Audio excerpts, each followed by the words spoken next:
Bem-vindo a mais uma aula da matéria Teologia, Deus, o Espírito Santo. Deus é maravilhoso, o Deus triuno, o Deus que é Pai, Filho e Espírito Santo. Este Deus que vai muito além da nossa capacidade de compreensão.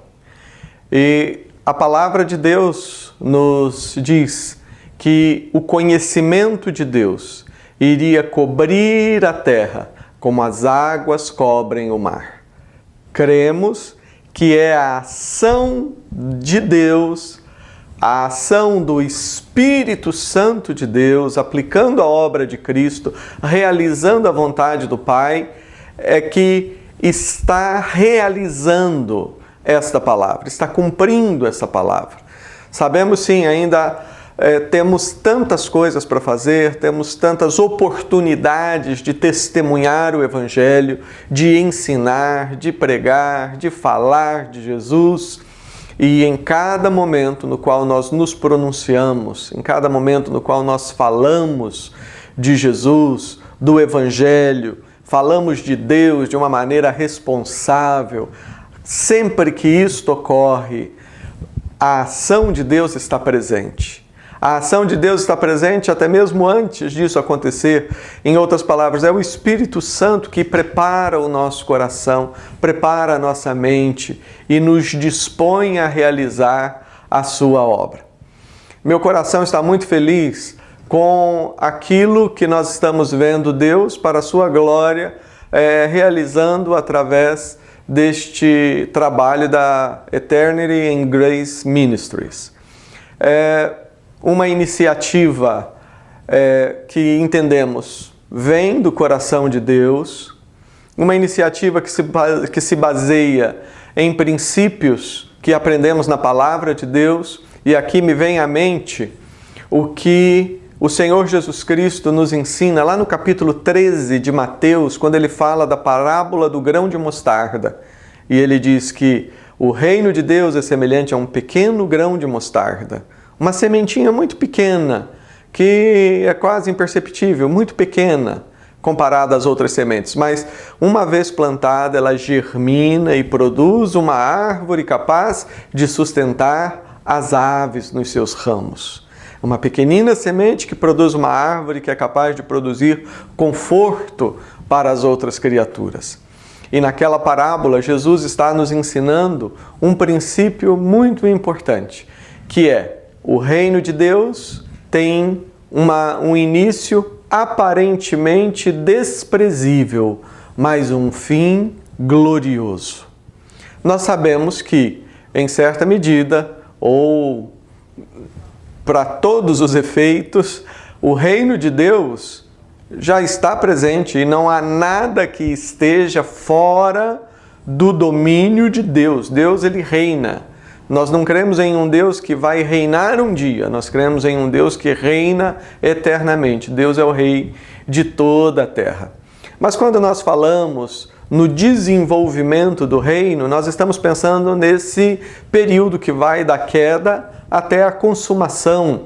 Um período onde ainda há, por decisão de Deus, no sentido de que Deus está permitindo isso, Deus está ainda suportando esse período de rebelião da sociedade, do homem em relação a Deus. Então é nesse contexto de rebelião que nós devemos entender isso, do reino de Deus ter um início aparentemente desprezível e um fim glorioso. Podemos pensar na pessoa de Jesus Cristo, pregado numa cruz, derramando o seu sangue, como um marginal, depois de ter sido humilhado, torturado. Um início aparentemente desprezível, mas vem a ressurreição e toda a obra de Cristo tem a sua continuidade de acordo com o projeto de Deus. E há aquela grande festa nos céus quando Jesus Cristo é recebido e assenta-se à direita do Pai e o Espírito Santo é derramado como um testemunho da glorificação de Jesus Cristo. Nós temos então um fim glorioso. Mas estamos ainda caminhando, ainda estamos caminhando, aguardando a consumação, que é então a segunda vinda de Cristo, colocando fim ao estado de rebelião. Mas enquanto estamos vivendo nesse período, nós temos oportunidades, eu diria, que só teremos aqui, que é a oportunidade de trabalhar, mesmo em um contexto de rebelião, glorificando a Deus e levando pessoas, através da pregação da palavra, sendo usados por Deus para isso, através da pregação da palavra, levando pessoas a se reconciliarem com Deus. É o que a palavra de Deus nos diz, a Bíblia nos diz que a nós foi dado o ministério da reconciliação. Então nós trabalhamos para a reconciliação. E esse princípio que eu mencionei da parábola do grão de mostarda, eu entendo que ele se aplica a todas as atividades do reino de Deus. Eu me lembro, certa vez, que um aluno ficou muito empolgado com uma das aulas que ele ouviu quando estávamos lecionando na faculdade, e depois me procurou para apresentar um projeto que ele tinha tido, uma ideia para abençoar vidas. Oh, que bom projeto para abençoar vidas!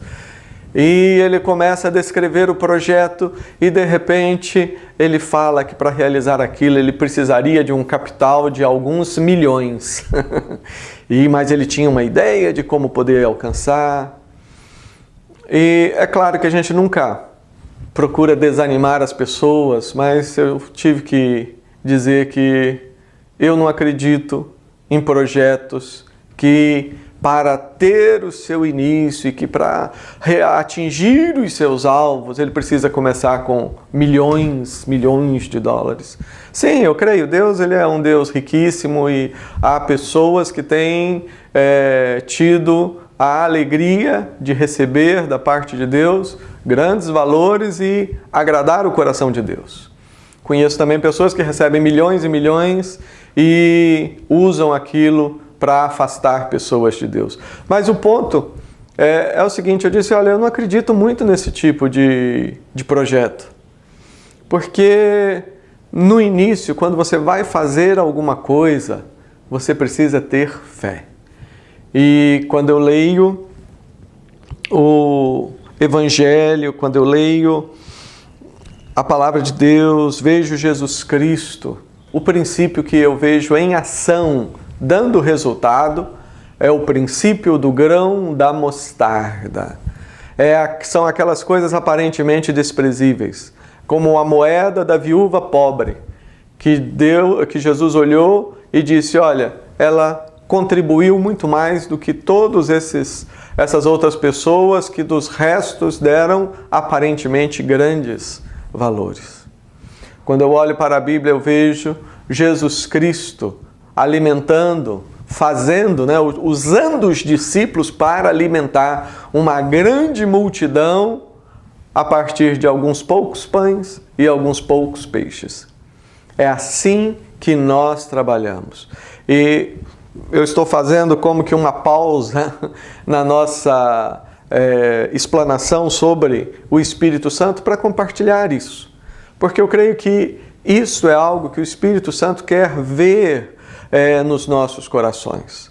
É algo que nós precisamos pensar mais e agir mais. Nós caminhamos pela fé. É pela fé. O homem que produziu o ministério mais impactante na face da terra, depois de Jesus Cristo, foi um homem que não tinha, eu entendo, uma moedinha no bolso. Ele morava no deserto, usava pelos de animais para se vestir, comia gafanhoto e mel. Me refiro a João Batista. E Jesus, se referindo a João Batista, disse, olha, entre os nascidos de mulher, não há alguém tão grande como João Batista. Veja essa lógica do reino de Deus. E é dessa maneira que nós temos trabalhado. Nós iniciamos esse projeto com esse ministério da Eternity and Grace e iniciamos com a pequena semente que Deus colocou no nosso coração e assim temos trabalhado e os recursos estão vindo e estamos fazendo algo que sabemos que é para a glória de Deus. É Deus que está fazendo.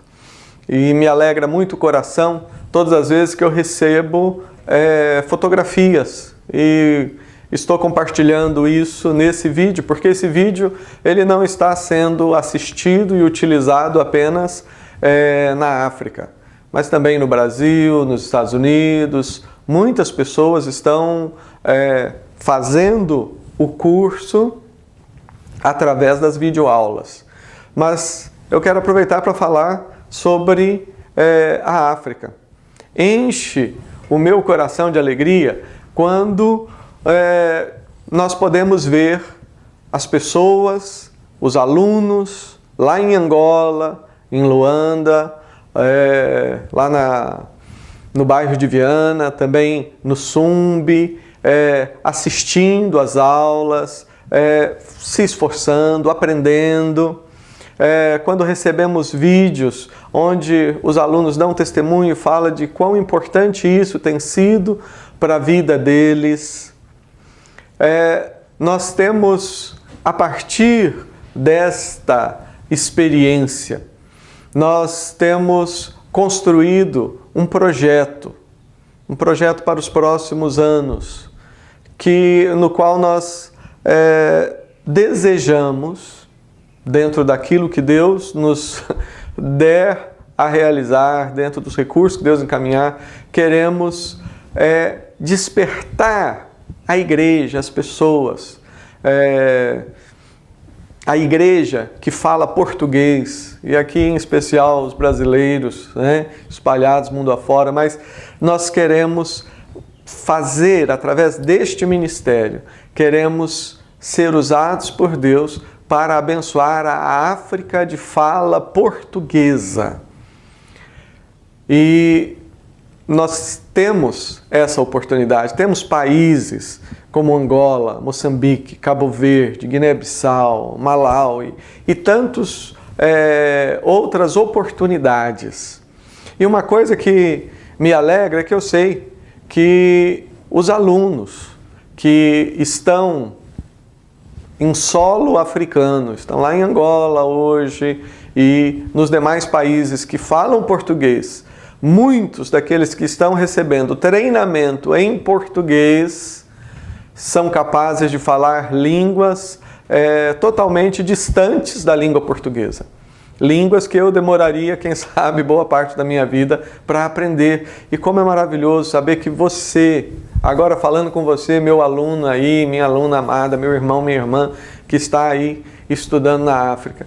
Que bom saber que você está ouvindo em português, você está sendo desafiado a ler a Bíblia, a compreender mais, e Deus vai usar você para alcançar tribos, povos e nações. Que coisa maravilhosa! Eu quero compartilhar com vocês um vídeo que eu recebi através do Facebook, que mostra uma realidade tão diferente daquela que nós temos aqui no Brasil.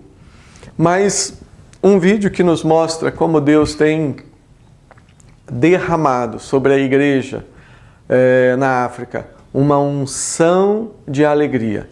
E é uma igreja que tem muito a receber, mas é uma igreja que tem muito a nos ensinar.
Em meio a toda a simplicidade, a toda a improvisação, quando eu vejo estes irmãos louvando ao Senhor com os seus instrumentos feitos de forma tão artesanal, eu me lembro de Mateus 13. É assim que é o reino de Deus. É semelhante a um grão de mostarda. A manifestação do amor e do poder de Deus não depende de milhões.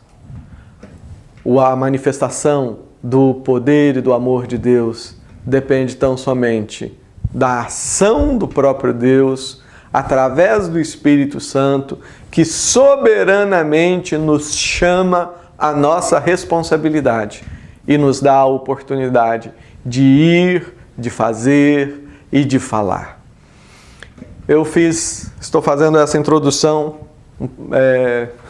um pouco longa nessa aula de hoje, como fazendo um parêntese, apenas para demonstrar o nosso carinho por todos os alunos da África que estão fazendo esse curso e outros que ainda vão começar a fazer o curso, e também para compartilhar com os alunos que moram aqui nos Estados Unidos, moram no Brasil e em outros países que às vezes estão tão rodeados de conforto e oportunidades e não entendem a urgência do tempo que estamos vivendo, a urgência do momento que nós estamos vivendo.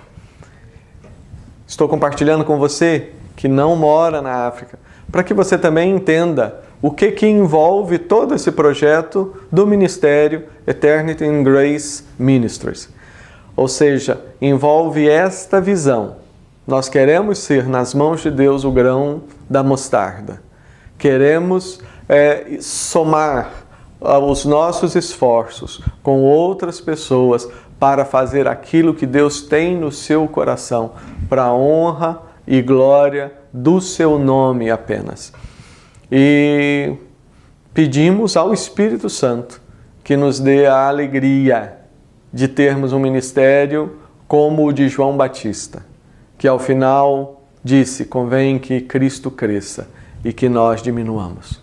Nós não queremos que daqui a algum tempo as pessoas se lembrem do nosso nome.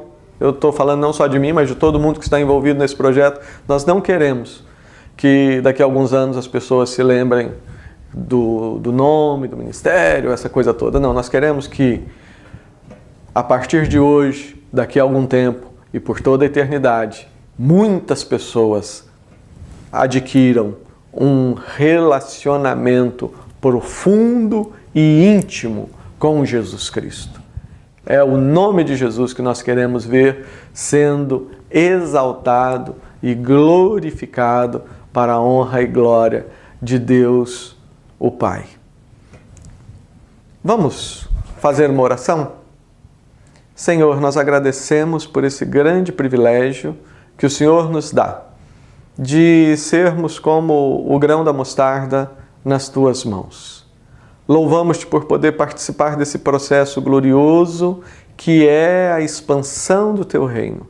E pedimos que o Senhor abençoe a cada aluno que está vendo esse vídeo, que ao ouvir essa oração, embora gravada em um DVD ou em um vídeo, que eles estejam orando novamente essa mesma oração e colocando no Teu altar não apenas esse mesmo pedido, mas as suas vidas, no sentido de que o Senhor os use para fazer com que o bom perfume de Cristo seja sentido até os confins da terra. No nome de Jesus. Amém. Teologia, Deus, o Espírito Santo. Já temos feito uma caminhada de 20 aulas nas quais examinamos e falamos acerca do Espírito Santo na perspectiva do Antigo Testamento, na perspectiva do livro de Atos. Já falamos sobre o Espírito Santo na vida de Jesus. Nesta aula, continuaremos a falar a respeito do Espírito Santo, mas nós não temos tempo, digamos assim, em 3, 4 ou ainda que fossem 400 aulas para falar tudo aquilo que o Novo Testamento nos fala a respeito do Espírito Santo.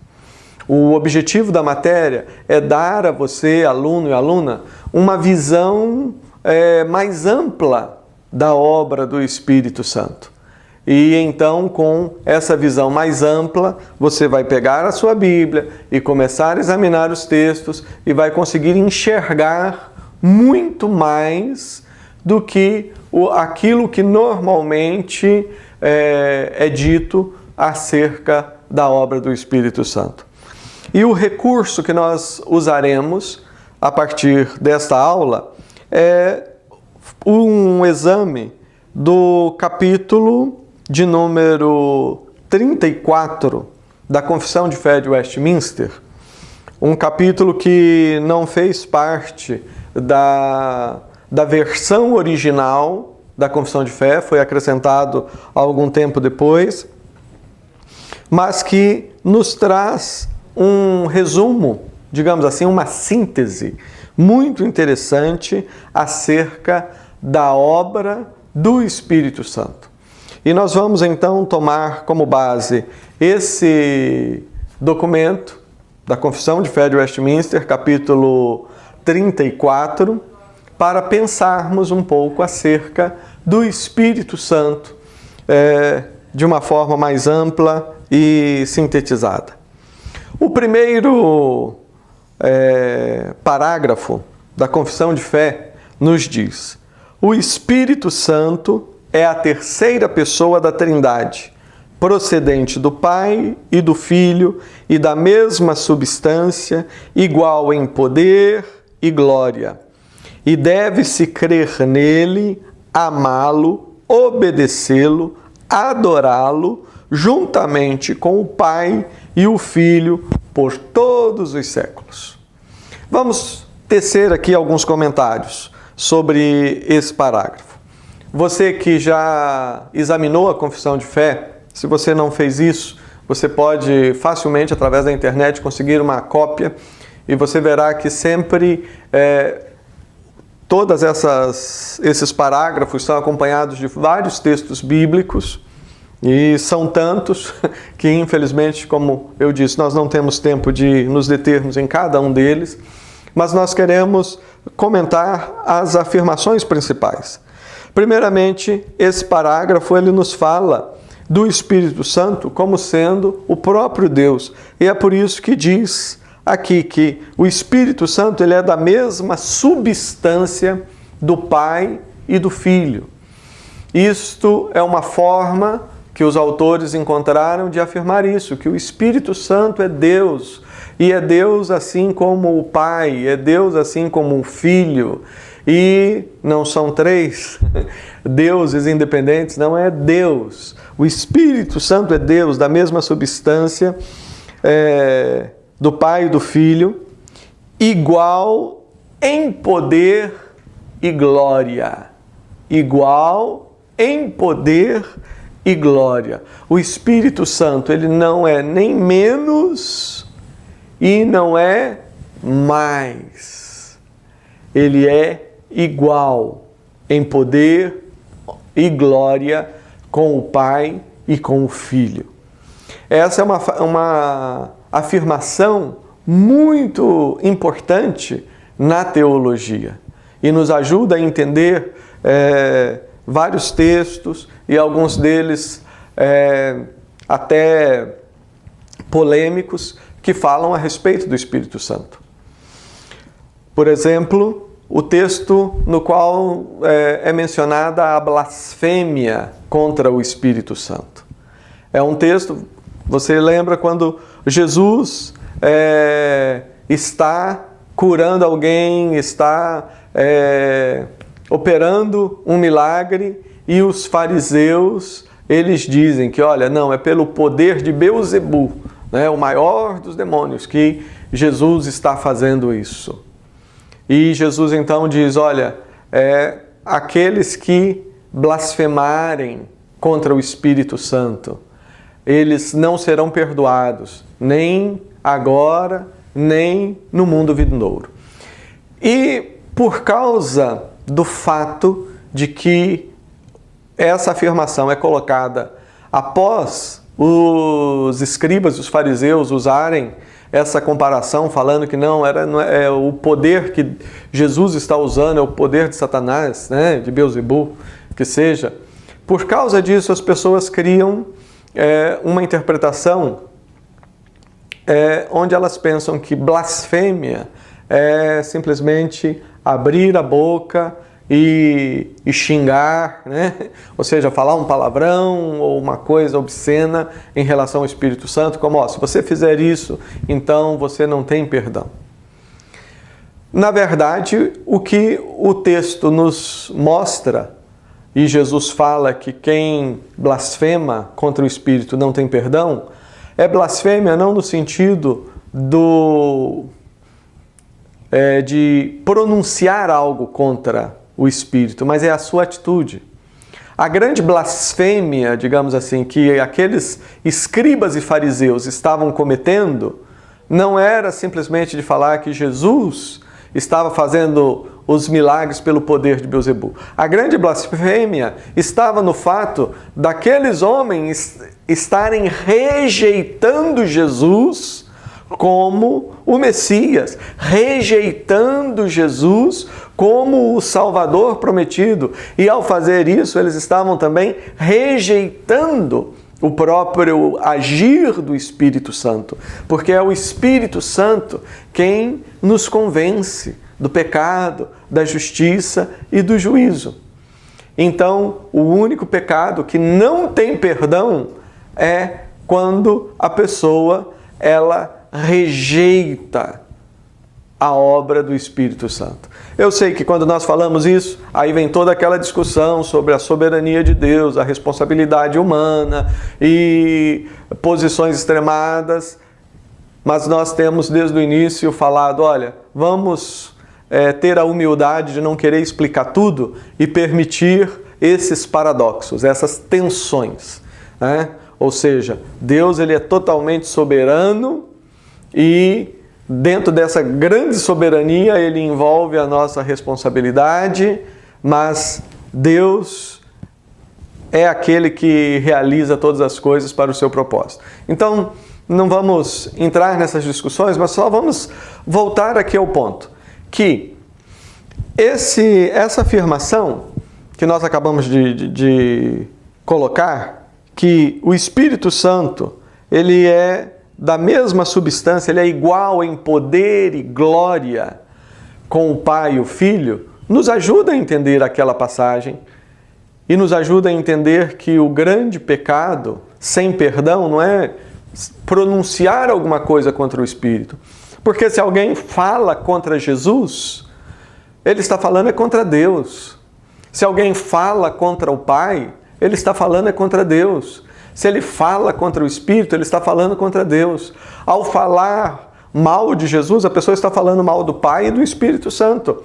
E assim por diante. Ao falar mal de Deus, o Pai, ele está falando mal do Espírito Santo e de Jesus. E ao falar mal do Espírito Santo, ele está falando também do Pai e de Jesus. Então, a blasfêmia contra o Espírito Santo é a rejeição contínua, a rejeição contínua da graça, do amor de Deus.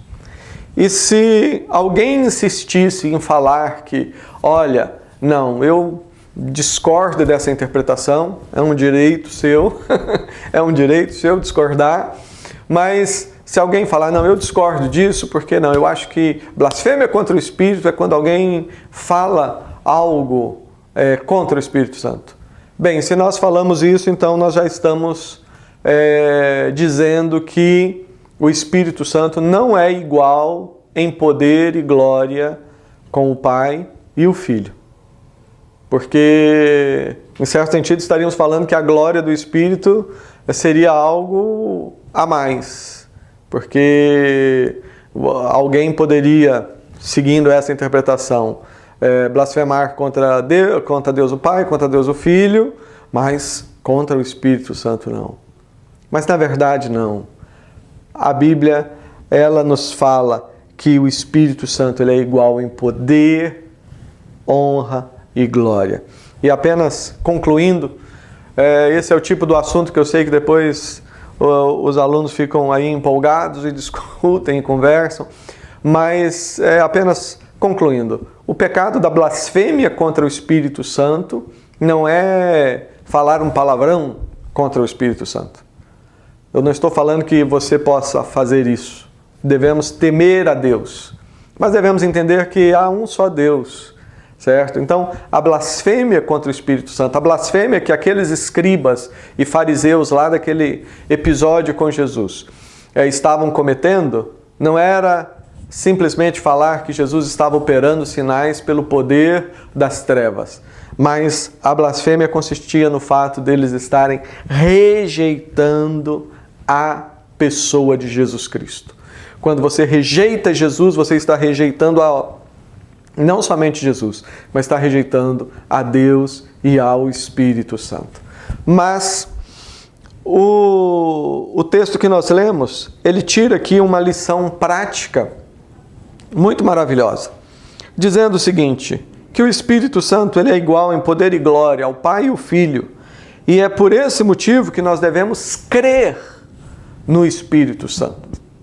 E crer no Espírito Santo não como uma energia ou como algo assim. Não, é uma pessoa, assim como o Pai é uma pessoa, assim como o Filho é uma pessoa. O Espírito Santo tem a sua personalidade, tem a sua vontade, tem voz de comando. Nós devemos crer no Espírito Santo. Nós devemos amar o Espírito Santo. Amar o Espírito Santo. Essa é uma oração que nós precisamos fazer. Espírito Santo, nos ajude, nos faça amar a Ti. Amar, amor. Amor não apenas de sentimento, mas amor de consagração, amor de entrega. Nós precisamos amar ao Espírito Santo. Nós precisamos obedecer ao Espírito Santo. Nós devemos adorar o Espírito Santo, juntamente com o Pai e o Filho, por todos os séculos. Você deve estar se perguntando, talvez até este momento você talvez esteja se perguntando, mas que hora nós vamos começar a falar sobre dons e sobre os frutos do Espírito? E eu digo a você que os dons do Espírito e os frutos do Espírito é um tema que nós não vamos gastar uma aula falando sobre eles. Mas por que nós não vamos fazer isso? Primeiramente porque é um dos temas que são mais falados. Podemos aqui fazer uma breve distinção apenas, que fruto do Espírito é uma coisa e os dons são outra.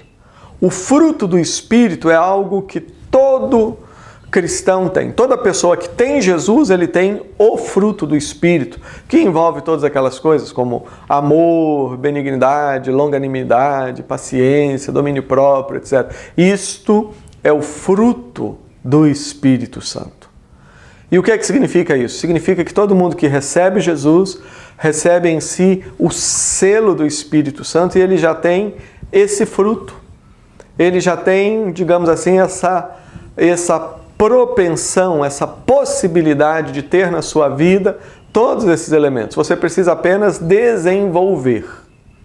Ninguém pode agir com falta de paciência e dizer, eu não tenho esse fruto que é a paciência. Não existe isso. Todos que temos Jesus temos o fruto do Espírito Santo em nós, que são as características de Cristo, as características de Deus, amor, paz, longanimidade. O que nós precisamos é começar a colocar isso em prática. Então, o fruto é o mesmo para todos. Os dons são variados e cada pessoa vai recebendo os dons, que são capacitações que Deus dá para realizar a sua obra. E o motivo de nós não gastarmos aqui uma aula inteira falando sobre dons é porque nós entendemos que o melhor é você estudar isso com o seu pastor, né? Aí na sua igreja. Sabemos que esse é um tema onde cada grupo possui algumas perspectivas diferentes, então nós deixamos isso para que você estude aí. Mas é importante frisar, sim, um seguinte aspecto. Não existe um dom que necessariamente todas as pessoas devem ter. Em alguns lugares há uma menção a dons como o dom de línguas, dentro da compreensão de alguns grupos, e esse dom ou outro dom como sendo, não, isso aqui é a marca de alguém que tem realmente o Espírito Santo. Todo mundo que tem o Espírito Santo tem que ter esse dom. Mas, na verdade, Paulo, quando ele fala dos dons, ele pergunta, tem todos dons de curar? Falam todos em outras línguas? E, na maneira de Paulo perguntar, ele já está dando a resposta. Na maneira com que esse texto é escrito lá no Novo Testamento, em grego principalmente, é como se Paulo já estivesse falando, todos têm o dom de curar? Não. Todos têm o dom de línguas? Não. Todos têm esse dom? Não. E Paulo diz, mas buscai os melhores dons. E um dos dons que, na opinião do apóstolo Paulo, estão lá no topo da lista, é exatamente o dom do ensino. Quando você ensina, quando você fala, quando você abre a Bíblia e quando você ensina a Bíblia de uma forma responsável para as pessoas, que maravilha! Como isso se torna algo abençoador na vida das pessoas. Mas às vezes você pode ter até o dom de curar e aquilo chama a atenção das pessoas, etc. E Deus usa, mas muitas vezes isso não produz toda a transformação que o estudo da palavra produz. Então é por isso que nós devemos gastar tempo estudando e saber que isto é um dom precioso. Um outro dom que isso me chama a atenção, que é o dom de misericórdia. Misericórdia é apresentado como dons. E o que é o dom de misericórdia? É aquele dom que leva a pessoa a cuidar do necessitado, cuidar do pobre. Eu me lembro de uma ilustração, um fato verídico, me lembro, se não me falha a memória, ocorreu na Índia, na China, enfim, campo missionário, já há muitos anos atrás. Uma jovem foi para uma casa participar de uma equipe de missionárias, né? Todas elas moravam, eu creio que foi na Índia que isso ocorreu, mas a história é basicamente esta. Todas elas moravam numa mesma casa, e a partir dali saíam e faziam as suas atividades, proclamando a palavra de Deus. E chegou então essa nova jovem para morar com as missionárias mais experientes. E um dia alguém bate na porta, essa moça vai e vê um homem suado, mal cheiroso, enfaixado, uma coisa assim toda estranha, e ela dá um grito de medo e sai correndo chamando uma das missionárias mais antigas ali. E a missionária mais antiga pede para a moça ficar tranquila, vai lá na sala, pega um estojo com medicamentos, pega uma bacia de água, põe aquele homem sentado e desenrola aquele pé, né, os pés todos cheios de ferida e machucados, e ela desenrola, e ela lava, e ela troca os medicamentos, ela passa os medicamentos e enfaixa, e aquele homem vai embora. E essa mulher diz, não, olha, não precisa ter medo, ele sempre vem aqui, ele sofre muito com essa enfermidade que ele tem, e o único momento que ele tem de alívio, onde ele sente um pouco, digamos assim, de tranquilidade, de conforto, é exatamente quando ele vem aqui trocar os curativos. Como eu falei, eu estou contando para você essa história, não lembro se é Índia ou é China, é um dos dois países, mas não vem ao caso, mas fixou no meu coração. E já tem aí mais de 30 anos que eu escutei isso, fixou no meu coração o dom de misericórdia, esse dom de lavar o pé, de pegar uma pessoa que está numa situação tão difícil e ajudar. É interessante que a Bíblia diz que misericórdia é um dom. E eu já vi pessoas indo para a mata, indo para o monte e fazer longos jejuns pedindo, Deus, me dê o dom de línguas, ou Deus, me dê o dom de profecia. Mas que eu saiba, eu nunca vi alguém, nunca vi uma igreja falando, olha, vamos orar, vamos fazer uma campanha de 40 dias de oração, algo assim, pedindo o dom de misericórdia. Eu espero que depois dessa aula, alguns dos alunos, alguns de vocês, comecem a pensar nisso. E comecem a falar, Deus, me dê esse dom. Porque é dom, o dom de lavar os pés do semelhante, o dom de gastar a sua vida para ajudar aqueles que necessitam. Então, a respeito de dons e frutos, nós não vamos nos deter mais nesse tema, mas ao fazermos isto, gastarmos de repente um espaço tão pequeno falando de algo tão importante, o que nós queremos fazer é que você entenda que a obra do Espírito Santo ela é muito maior do que esses dois aspectos tão importantíssimos que são o fruto do Espírito e os dons. Foi por isso que começamos de Gênesis e estamos ainda aqui caminhando. E ainda temos, além desta, ainda temos mais 3 aulas para concluirmos esta visão panorâmica. A obra do Espírito Santo vai muito além. E o texto diz, é por isso que nós devemos crer e devemos amar o Espírito Santo. Tem pouco valor eu participar de uma reunião, daquelas, né, que nós normalmente falamos, que o chão treme e o fogo desce, e que coisa boa é participar dessas reuniões.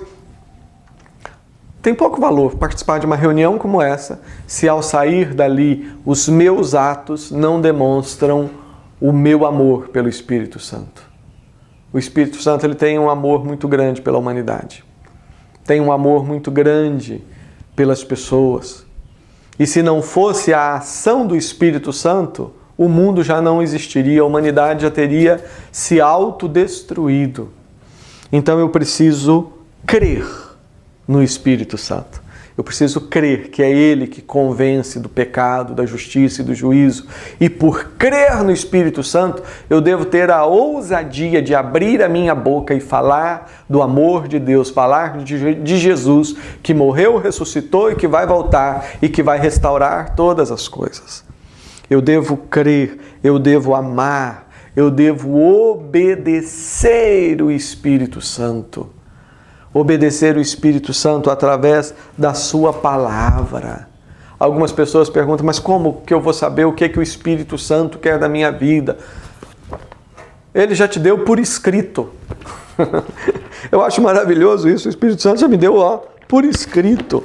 nós devemos obedecer o Espírito Santo e devemos adorá-lo, dar a Ele a nossa adoração, juntamente com o Pai e o Filho, por todos os séculos. Nós estamos concluindo aqui o primeiro parágrafo do capítulo 34 da Confissão de Fé de Westminster, que fala sobre o Espírito Santo. Mas na próxima aula nós continuaremos vendo então essa síntese da obra do Espírito Santo que nos é relatada nas Escrituras, ricamente no Novo Testamento, e gostaria que você estivesse fazendo essas aulas. Você já fez várias aulas, mas que você, a partir dessa, começasse a orar mais e pedir: Espírito Santo, fala ao meu coração, fale ao meu coração, abra os meus olhos para contemplar as maravilhas da Tua lei, me ajuda a compreender todas essas coisas, para que a minha vida seja significativa aos Teus olhos, para que ninguém me veja, mas que todos vejam a Tua glória através da minha existência. Que o meu viver diário, que o meu falar, que o meu agir produza alegria ao Teu coração. Que Deus o abençoe, em nome de Jesus.